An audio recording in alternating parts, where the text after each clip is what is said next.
Hello and welcome to another Clubs and Corks golf podcast brought to you by Keenan Winery. You want to cheers with me? Oh, we sure. got cheers. Do you want to go around or no? Would that be weird? I'm good, just like this. I'll drink it while you talk. There you go. Brought to you by Keenan Vineyards. We got Luke Taylor here back in the saddle with Ben Curtis. I said your name first, and we got Bernice. Yeah, thank you. So good to be here. Yeah, drinking some great wine. Yeah, I'm looking forward to it. So we're excited. We've got I guess a wine guy. I didn't realize that. I didn't know. Well, I knew he liked wine, but I didn't know he's starting his own business. Yeah, he's dumb enough to get in the wine business. I did it too, Luke. Luke, that's Chris. But you called him Luke. This is almost bad as Hal Irwin. I called him Hal. I called him Hal. Whatever. So we got a Gator Great 2002 Florida Hall of Fame. Nice. Dad played basketball at St. John's. Did he play for Lou Carnesecca? He played for Joe Lapchek. Okay, because Lou Carnesecca coached there for like 300 years. So started dating his Just wife before him. Oh, okay. Started dating his wife at 17 years old. Yeah. Isn't that crazy? Mm-hmm. I guess when you find the right one, you find the right one. Guess, My favorite is, so we've got, this is Kent State and Canadian eccentric. 1992 Canadian Tour Order of Merit Money List Leader Champion. Yeah. Now, did you get paid in American or Canadian?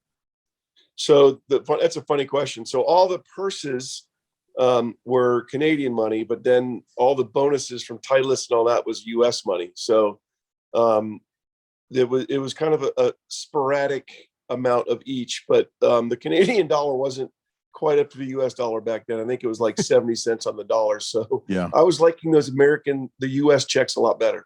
Yeah. So what was how much? We was got that? Can we introduce him? Chris DiMarco. Oh yeah, Chris, you say it. Luke DiMarco. Luke DiMarco. Yeah, Chris DiMarco. That's all right. Hey, he called Hale Irwin Hal. So yeah, he didn't like that one. Yeah, he didn't like that too. So the rest of the episode, I called him Mr. Irwin. Mr. It was easy. Don't make that mistake again. That's exactly right. No. So what were we going to ask well, how much did you win that year on the Order of Merit? So I think officially I want to say I won 59,000 Canadian. And then with bonuses, because I won the stroke average, and then I won the Order of Merit, and then I had 7 top 5s. So I think it was another probably 25 or 30,000 US on the side of that. So 75,000. Yeah, about that. But we were just at that time no kids, and we were we were living in an apartment, so it was that was 75,000. Felt like we were millionaires. And how many events was it back then? Because there 12. were a lot more. 12. That's it. 12. Were they all in Canada? They were. We drove from Orlando to Victoria, Canada, and we ended up in Prince Edward Island, 16 weeks with 3 weeks off. So you literally went from, because I'm from Oakville, and you went from one side of Canada to, if you don't know geography, Ben, one side of Canada to the other side of Canada. East to west or west to east? West to east. Florida all the way. West to east. Cow. Yeah, but from Florida all the way, you gotta remember Orlando all the way to Victoria just to start. How take you what, 3 days? To 59 hours. Wow. I'll never forget. 3,600 miles. It was a long journey. And it was you and your girlfriend at the time. Me and my no, we were married at the time. 92, we got married. Okay. We'll be 30 years married in about a month, a little bit over a month from now. Holy cow. Wow. Yeah, that's a good woman. She drove with him. Yeah. It's not God. like she drove with me. She drove a lot. I put her behind that wheel. Absolutely. Nice. Did she caddy for you? There. She did. She caddied for me up there. Yep. Cool. Yeah. Yep. How long? So she caddied for you all 12 tournaments? All 12 tournaments there. And then the whole next year on the Nike tour, she caddied for me also. And we finished top 10 out there. What would you say? Did you ever like throw a club or get a putter stuck in the green or anything like that? Oh, there were some times where she would just look at me and say, listen, I don't really want to be doing this. And if you're gonna act like a baby, I'm not going to do this. So get off your ass and let's go. That's what Candace said to me. I did that to her in a Hooters event. She caddied for me. I slammed the putter in the ground. She didn't even get it out. She made me clean it. But that's So you graduated 90. Then what'd you do between 90 and 92? Did you play? I played the Hogan Tour right out of college. I made it to finals of tour school, and then I played the Hogan Tour, and then went back to tour school, missed, and then went to South Africa in 92 and played 14 events over there, and then played Canadian Tour that summer. Nice. And then you Yeah. obviously went on back to the Nike tour and then on to the Yep. tour from there. Yeah, lost my card. Actually, the funny story, I lost my card in 95. And then all I had as status was the Canadian tour from winning the Order of Merit. And I went up there and actually won a tournament up there, which got me into both Canadian, the PGA Tour, like one in Vancouver and the Canadian Open, and played pretty good in both of those. And then went to tour school the next year or that year and got my Nike card, finished third at Money List. And then from 98 on, I was when I started really playing my best golf. Nice. How difficult was it for you? 3-time All-American. I mean, you did, won the SEC. How difficult was it for you to kind of go from college to pro to eventually a couple years later, the PGA Tour? It was hard. I mean, I don't think that, I don't think I was as well equipped as these kids now are that can come out after maybe 1 or 2 years of college and go right to the PGA Tour and then be thrust in a chance to win and win. I don't think I was at that maturity level for sure. I don't think golf was what it was back then. There was no trainers, there was no nutritionists, there was no, maybe there's a swing coach here or there, but for the most part, you're doing it on your own. And, now these kids, there's so many of them. We were talking earlier about my son, and he's got, Latin tour school this week coming up, and I feel bad for him just because there's so many kids that are doing the right things now. I mean, he's at the gym all the time. He's got a teacher. He's got a mental coach. I mean, he eats right. He barely has a beer every 3 weeks. I mean, he's doing everything by the book. And, it's so hard because for every one of him, there's 1,000 of them and they're all trying it. You just need to get that break. It's tough now. You could get by when I was starting out. Talent took over a lot.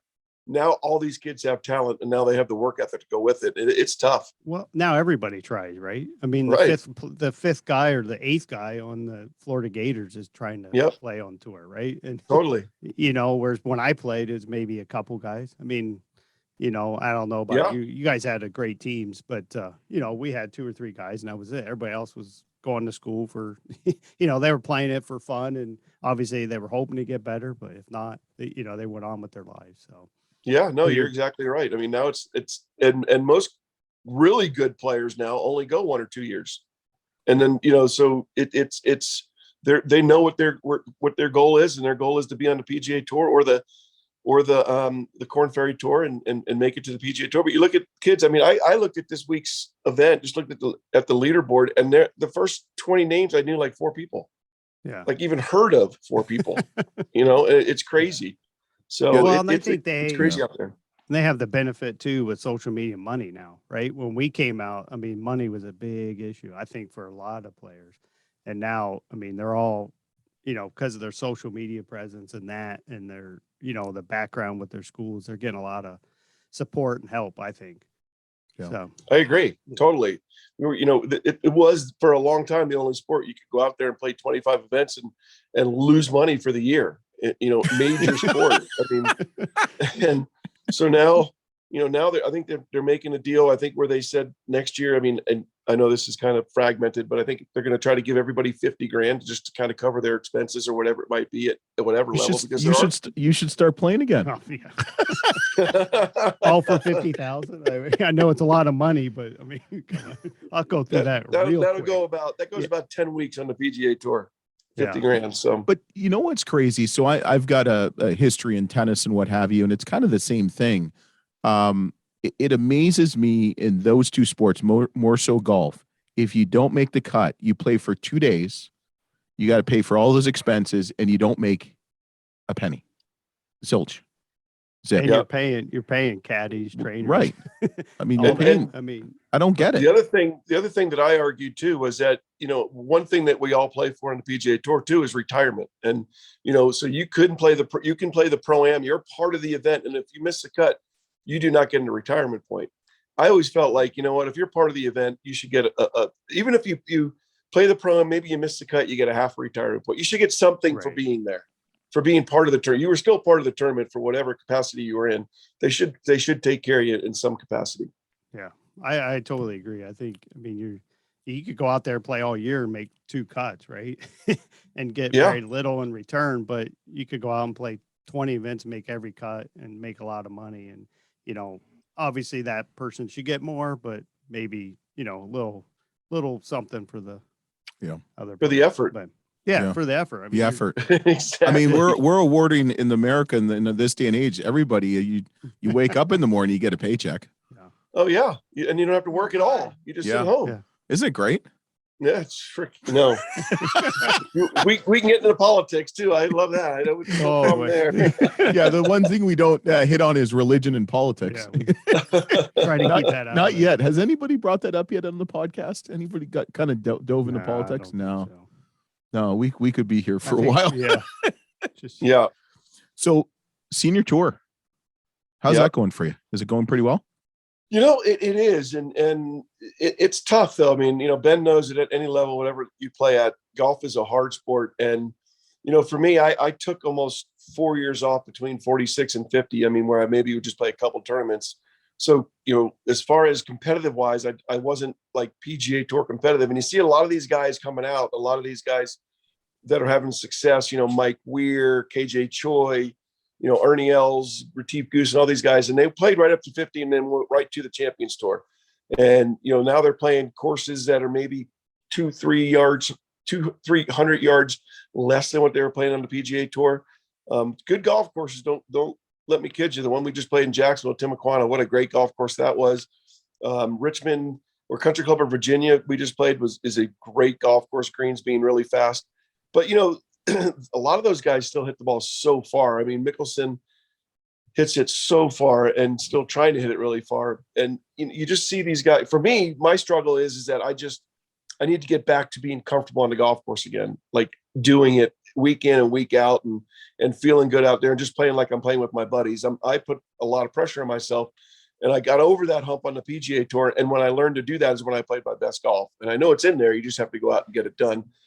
This was a weird year and a half just with COVID and everything. So it was a long year, 2 years combined, but really long year. So I'm kind of glad it's over for me this year. And I'm looking for a new start come January. now, I mean, do you have the drive and the commitment to put into it? I know do. as you get older, it's harder. I mean, that was the one thing I noticed. Like, I just didn't want to go play, didn't want to get up, go practice. I mean, doing the little things that make a huge difference. There's no doubt. And then obviously, you know, us living in Denver now, you know, come like today, it's a high of 36. So it's not like you're going to go out and hit It's balls. balmy. That's balmy.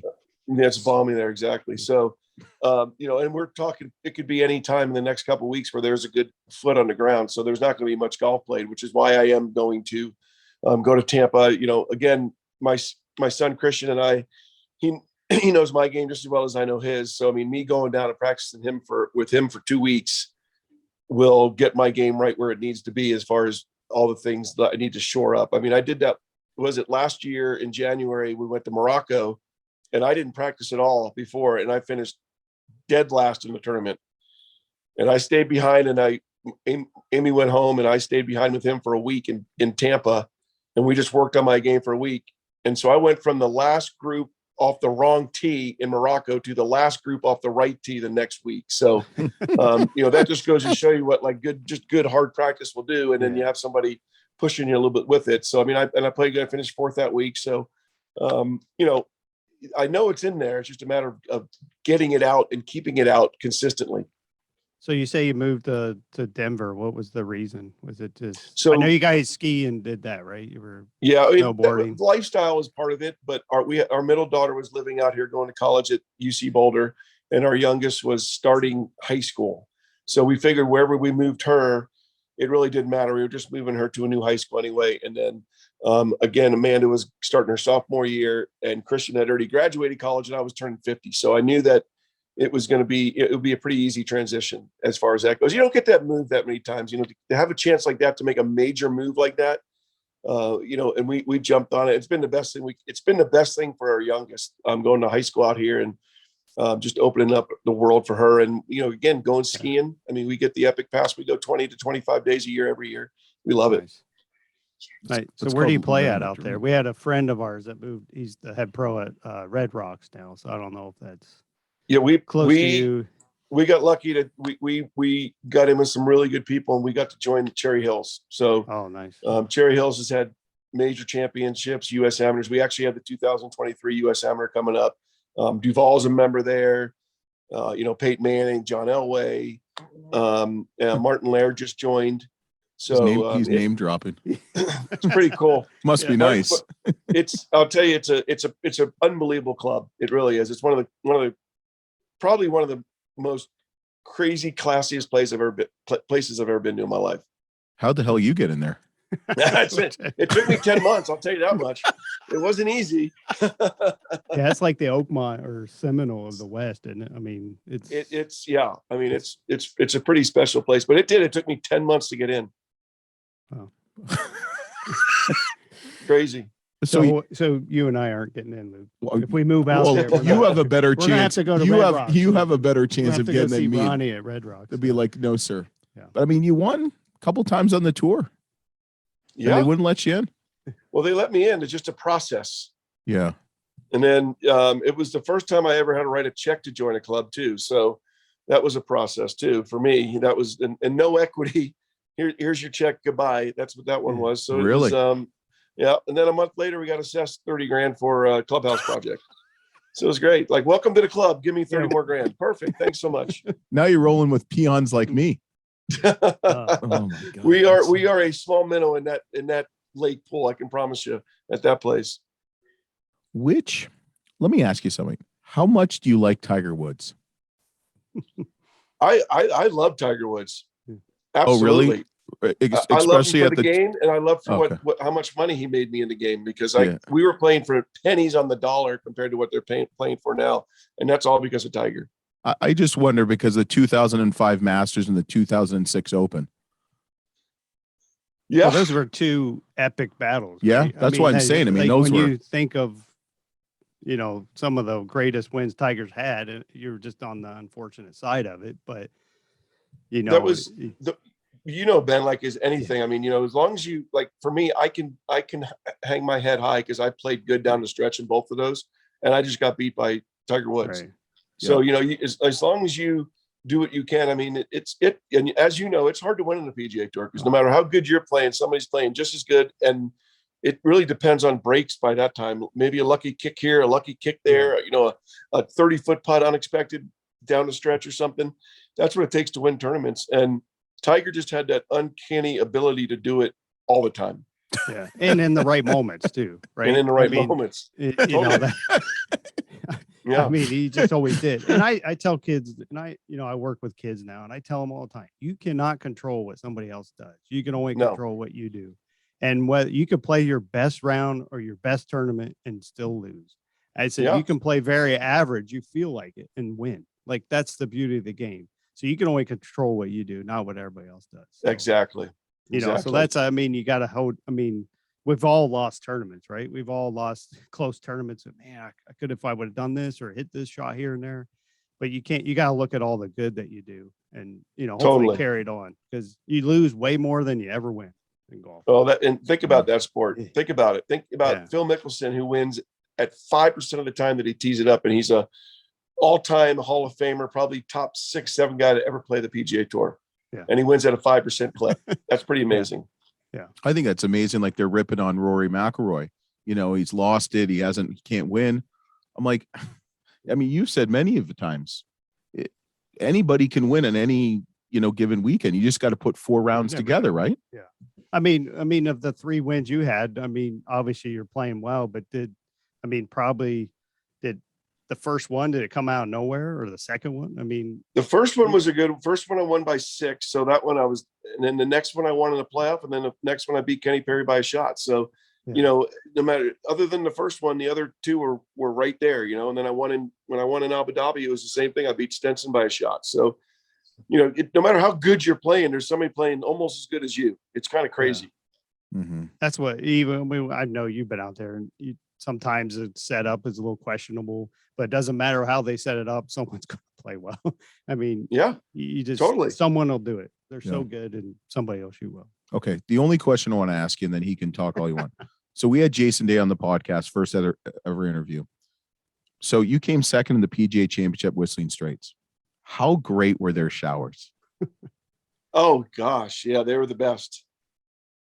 You see, They were. What? They were the rain showers, right? The rain yeah, shower. They were mocking me flat Oh, out no. mocking me. Well, because everywhere he talks about it's the bathroom, it's the showers, it's the turn buffet or whatever. Yeah, but that's I go Hot for dogs. and like he's like, what do you go for, the food? I said, no, I go for the whole experience. And those were damn good showers. Very good shower. I like when a good shower with pressure. It has to have pressure that comes Yeah. down from the top. How Yeah. would you rate Cherry Hills' showers? I have not showered in Cherry Hills showers because I live about a mile from Cherry Hills. Yeah, but you But you always need I to got to before you, experience it. Yeah. yeah, but The before locker you room's join, top notch. yeah. So, But that doesn't mean the it's pretty showers cool. are good. It's all about Well, water pressure. you know what? You're right. That's it. I got to check that out. Yeah, I got to make sure about that. yeah. Yeah. Let us know. That's I mean, got listen, a locker. I got clothes in my locker. I don't understand why I've never taken a shower. oh my God, you're almost as bad as me. I live like a mile from my country club, and I have a locker. It's like the dumbest thing ever, right? I mean, I don't think I've been in it all year this year. Yeah. But whatever, it's my donation to the club. You know? Yeah. So what I think is amazing for you is the Phoenix Open. That's a crazy tournament. And we've talked about Crazy. that, right? Mhm. It's a crazy tournament. And you won it.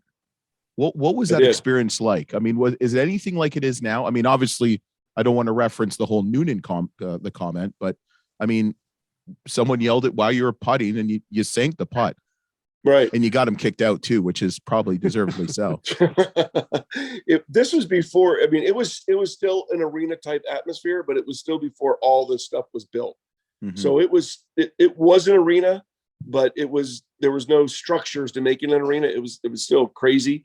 Now what I heard was from the guys out there that that hole is now carried over to the rest of the golf course. So everywhere you go is kind of that atmosphere again.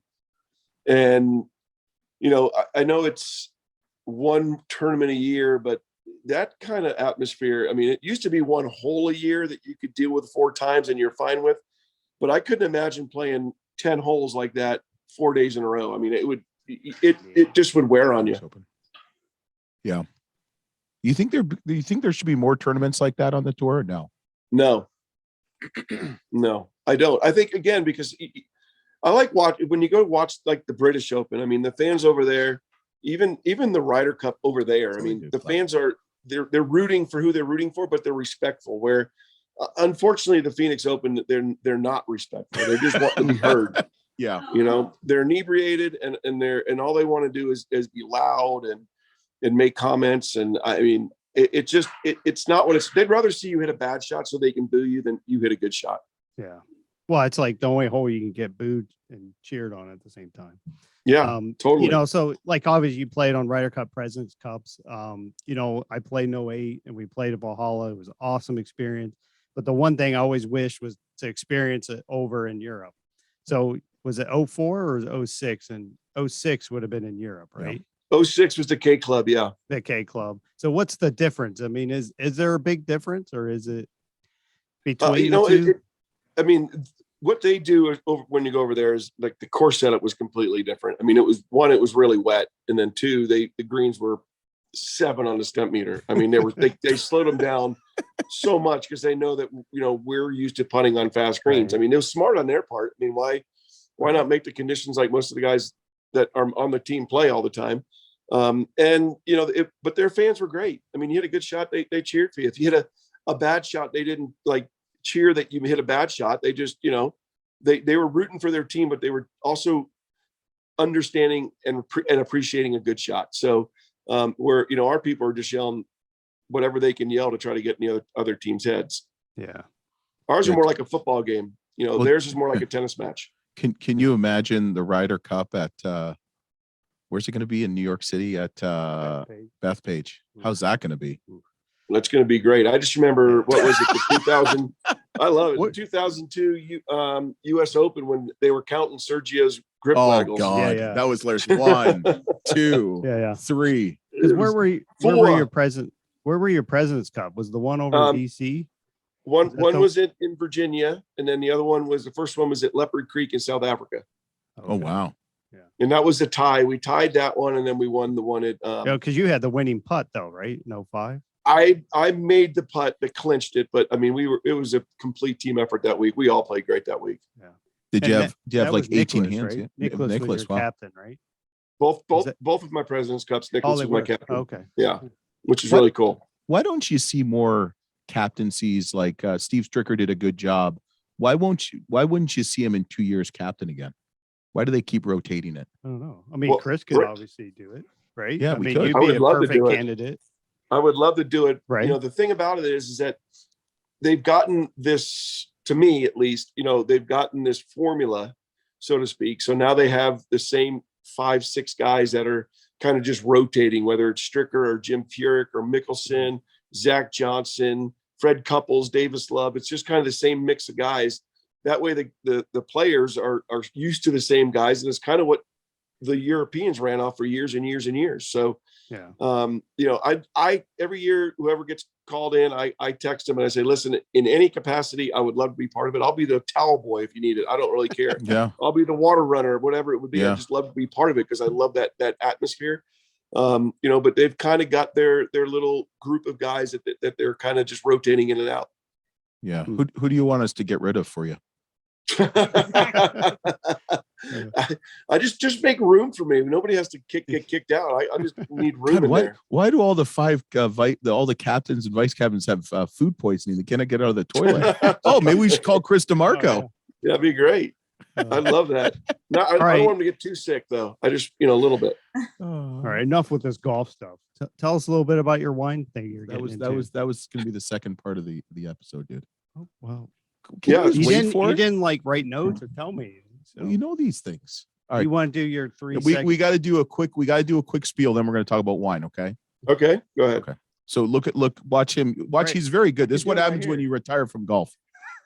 He Drink pours his wine. wine. Pretty much. drink wine. Robert Keenan Winery located in the historic Spring Mountain district of the Napa Valley. Celebrate the best round you ever had, or get over your sores after the snowman on number 18. No, I'm Drown good at yourself in one of the 14,000 cases per year they produce. Combine the dedication of experienced winemakers with a commitment to excellence. The Robert Keenan Winery has distinguished itself as a maker of exceptional wines in limited varietals and quantity. Wines for sipping. You got to sip now. Wines for that. I think enjoying. I'm doing Are you enjoying it yet? Wines for enhancing any occasion, just like you and I. In the last 8 vintages, 42 wines have been rated between 90 and 97 points by Robert Parker Jr. As a special thank you, use code Clubs and Corks, all uppercase, and receive 20% off your next order with Keenan Winery. They are golfers just like me and you. Have you ever had Keenan Winery? I think we have Keenan, had yeah, it. we have it. We've had it. Yeah, it's Oh, very we, good. we got Amy too. Yeah, she's right here. Hey, what's Hey, going how are on? you? Are you How hitting are him if ya? he good? Are you hitting him if he says anything wrong? I'm bringing her Oh, in. yeah, I'm bringing oh, her yeah. in for the wine I'm segment. coaching him a little bit on this. Okay, All right, there we go. perfect. All right, so She's the winemaker then? Is Are that she- the deal? yeah, what- She's definitely the one that deals with the wine more than I do. She's yes, for the most part. All okay. right. So what? All I heard from your agent is you're getting in the wine business. Well, tell him. Okay, so we always go to Napa and we have this our same driver that usually takes us everywhere, and he takes us always to these boutique wineries, not really boutique, but just places where you'd never would think about going, and kind of off the beaten path, Mhm. mostly in Napa. And you know, I mean, everybody knows about the Silver Oaks and the Plump Jacks and the Farnientes and all that kind of stuff. So he took us this winery called Hesperian Wine.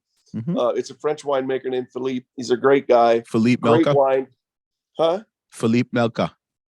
Is that it? Yeah, that's it, right? Yeah. Yeah, that's it. Yeah. And so we sat out Sorry, over at one of his little lakes and we were drinking wine, and it was amazing. And then his the guy that is, I guess his main marketing guy was like, Yeah. we're trying to get more, you know, out there. We're like, well, we've been trying to do a wine forever. So we kind of did it was funny at first. It was like, you know, he's like, well, for 50,000. I said, no, this is how it works. We're going to put it on my chest. I don't pay anything. The player doesn't pay for sponsorships. So we ended up getting it to where we just did an LLC, and then he's our winemaker, and we ended up getting, I think we got 50 cases of the wine. I think they did 500 cases with this first one. Nice. They did a Pinot, and it's called DiMarco Cellars. And in the So it looks like. on the bottle, it actually has like very faintly in the back is my grip, my claw grip. So it's kind of a neat thing. She has a picture of it. Yeah, You I want don't to know make if it you can bigger? see it. I don't know if you can see that, but This is a first. no, that's not working. I wish we had a bottle. I mean, we sent it to my pro. We did a pro-am last week, in Orlando, and everybody got a bottle of that wine. Nice. That's cool. And all the response was it was actually very good. And so we're looking forward to it. We're going to do. He's pulling grapes for a Chardonnay, and he's pulling grapes for a Cab. We're going to do those next year. It's we are about 7 handicaps when it comes to tasting wines, and we're about 20 handicaps when it comes to making wines. So he's asking us questions. It's like if he went out and played golf with me, I would tell him how to play the game. So I'm like, listen, Yeah. I don't really know anything about the wine business. You tell me how to do it all, and we're just trying to soak it all in and see what we can do. But it's been a pretty cool little venture, and his wines are fantastic. I had one the other night, and it is amazing wine. Hesperian wine. It is top notch. Yeah, but it's more like the 60, 80, 120 price range. Right. Whereas ours is going to be like what, 23? Yeah, ours like our Pinot's like 23. Our Chard's going to be around 20, and the Cab's going to be 25 to 30, somewhere in there. We want to keep it to where you see the bottle on the shelf and go, all right, for $23, I'll try that wine. Where Right. if it's $90, people are going to be like, well, I don't know anything about that. I'm not going to try it. So Yeah. we want to get the more everyday drinking wine out there, but at a price point where you're not thinking it's going to be cheap. So whatever that is, we're really excited about it. It's been a fun thing, been a really fun venture together. So is it going to be sold throughout the U.S. or are you just doing it through Wine Club? How's that going to work? So again, that's like yes, I'm thinking what we're going to do is, I'm not sure. I mean, we're going to get the bottles here that we can get. We're going to give it to some of the restaurants around here that we, our club and everything like that.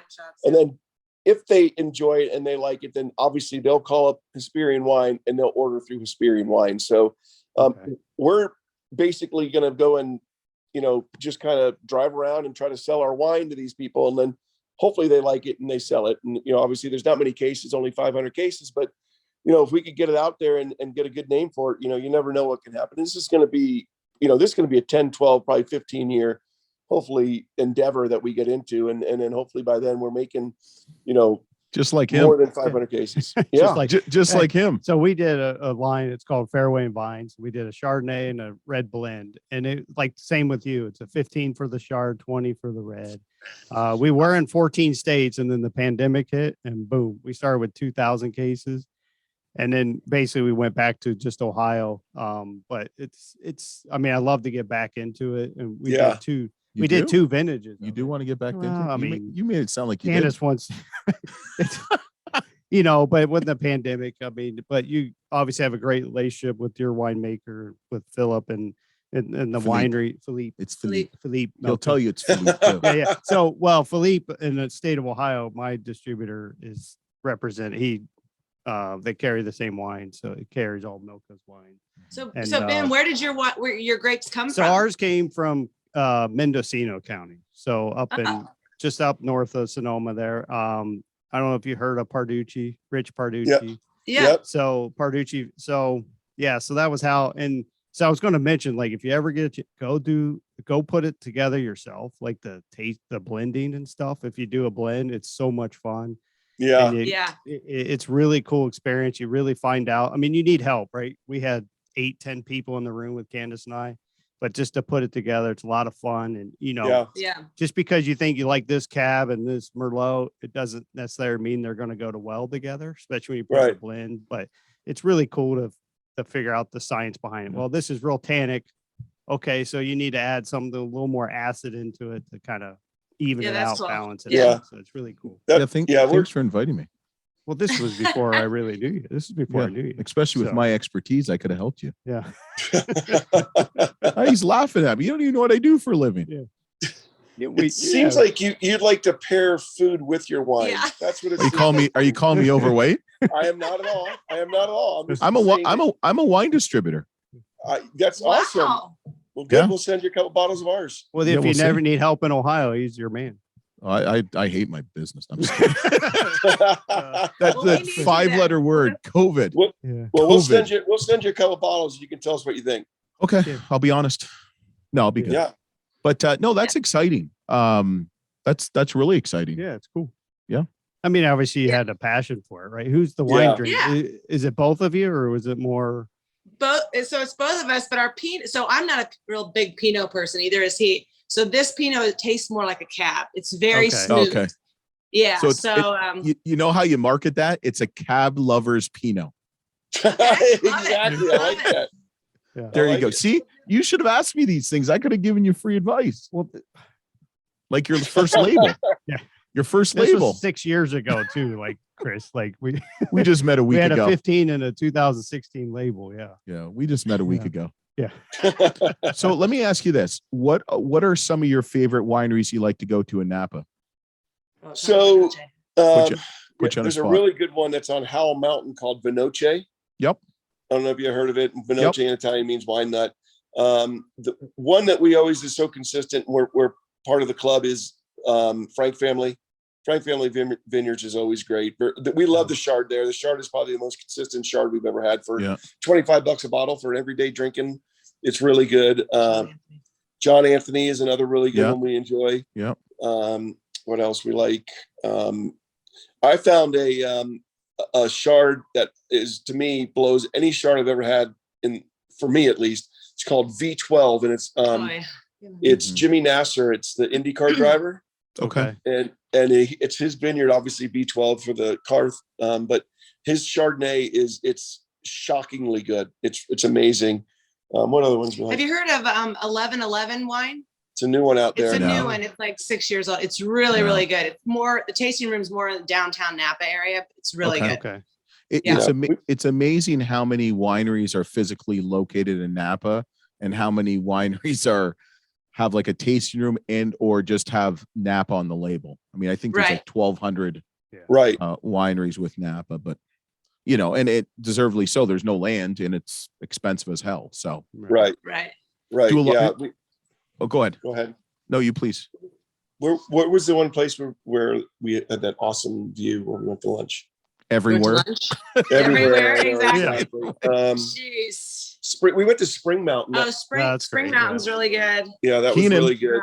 Is he right Keenan. there, Yeah, right? Keenan's in Spring Mountain. Oh, Yeah. have you heard of Senegal? That's what you're talking about. Senegal. So Really I've good. heard of that. Yeah. Yeah.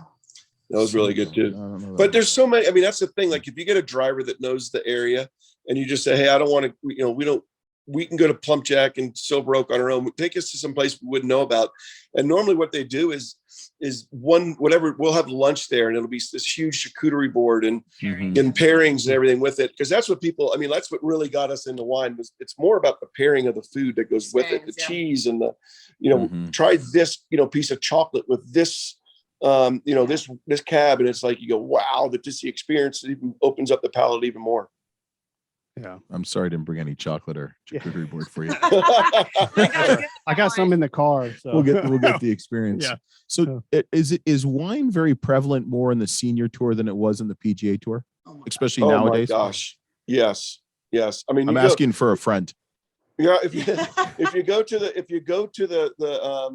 the pro-am draw parties, which is highly, they want you to do that. It's say go ahead and do it. And if you go there, I would say everybody there, player wise, if there's 40 guys there, every one of them got a glass of wine in their hand. Well, even Really? after the round, they're all drinking. Yeah, and even after the round, guys are drinking their wine, having a good Yeah. time. What about during? During the round, More believe vodka. me, I've contemplated having a couple cocktails during the round here lately. So, You but think I think there might be a few guys out there that probably partake in that. I have not. John done that Daly? yet. Yeah. Yeah, probably. you think John Yep. Daly has wine in his It's not. I don't think he had. No, he doesn't have wine. It's not wine. It's not wine. It's not wine. But it's definitely 21 and up. Put it that way. yeah. So besides yourselves, who are the other big wine guys out there? Yeah. I mean, obviously, Retief has his own wine. David Frost Yeah. has his own wine. Ernie Els has a Els. wine. Mike Weir has a wine.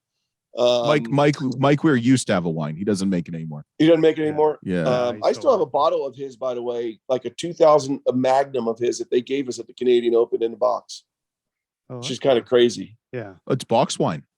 It's no, it's in a nice wooden box. and Us it says Canadian Canadians. Open on it. Us Canadians. I Yeah. know. Uh, Who's the guy that knows? Oh, you know who loves it, and it's all Spanish wine is Miguel Jimenez. Oh yeah. yeah. You always Oh, see really? him with a cigar and a glass of wine every single round. Really? Yeah. Does he wear Mhm. his shoes when he drinks wine like that? He's doing his exercise. He doesn't wear He's his doing his spikes. stretching He doesn't wear his routine as spikes. he's drinking, right? That's funny. Yeah. That's crazy. Yeah, it's funny when you guys were in town. I had some wine with Mike Weir, and it definitely wine is more prevalent, but it wasn't big when you guys were in your prime, was it? Well, these guys, I mean, did like, you even really we drink? were talking about it with Christian. Like, they don't drink. Like, They No. don't a drink. couple no. years ago, like when the tour was still here, and somebody, hey, I saw all your buddies down at somewhere down in Canton eating, and I'm like, oh yeah, how many glasses of wine or beers did they have from? And they're like, none. None. Like Right. they were shocked. Like I'm like, well, it's Yep. different, right? I mean, obviously, you guys it's a little less stress, but I mean, you still want to play well, right? But, Sure. Well, that's, I mean, yeah, you're not going to beat Bernhard Langer if you're having a bottle and a half of wine the night before a round. It's just not going to happen. Just like the same thing with Tiger Woods. I mean, when we were on tour, I wasn't drinking, a half a case of beer before Sunday at Augusta. I mean, I'm not going to beat Tiger doing Why that. not? So At least Right, you've been well, happier. well, That's true. put it this way, You see that? She says you're better when you had a little bit of alcohol. in you. Sometimes. No, not in that instance. That was one of the few times where I was in complete control of my game, which didn't happen a Yeah. lot, but that was one of them for sure. Yeah. That's awesome. So you said the 3 South Africans make wine. Who would you say has the best wine at a Retief, Ernie, and David Frost? I would my statement would be, I think that the best winemaker is probably David Frost. I think he would probably have a better hand in what it is. Now, is the quality as good as the other two guys? Probably not. But I would say that if it came down to having one of those 3, I think Retief and Ernie are more about their name on the label and not necessarily being part of it. Where I think David Frost has been in the process at every one. And he got all his wine was in trade. He had all of his wine in Trader Joe's. I mean, that's pretty. Every Trader Joe. I mean, I know. Yeah, that's Trader a lot Joe, of but- wine too. But trust me, Too people, much, it's a yeah. lot. I mean, if it's, thousands and thousands of cases he's selling a year just at Trader Joe's, and people, hey, listen, like anybody else, there's a lot of people that like a $7.99 bottle of wine. They don't care Oh. about what it really tastes like. They're just looking to get a little buzz at night. Right. Yeah. And sweet. They like sweet wines. And a headache Yeah. in the morning. Yeah. Yeah. That reminds me of Napa. What? Cheap and sweet. It's not cheap. Napa Napa's is not cheap. Yeah. No, You can't find Napa anything is under not like cheap. it's No. amazing you can get the bottles at that. What you're making it at.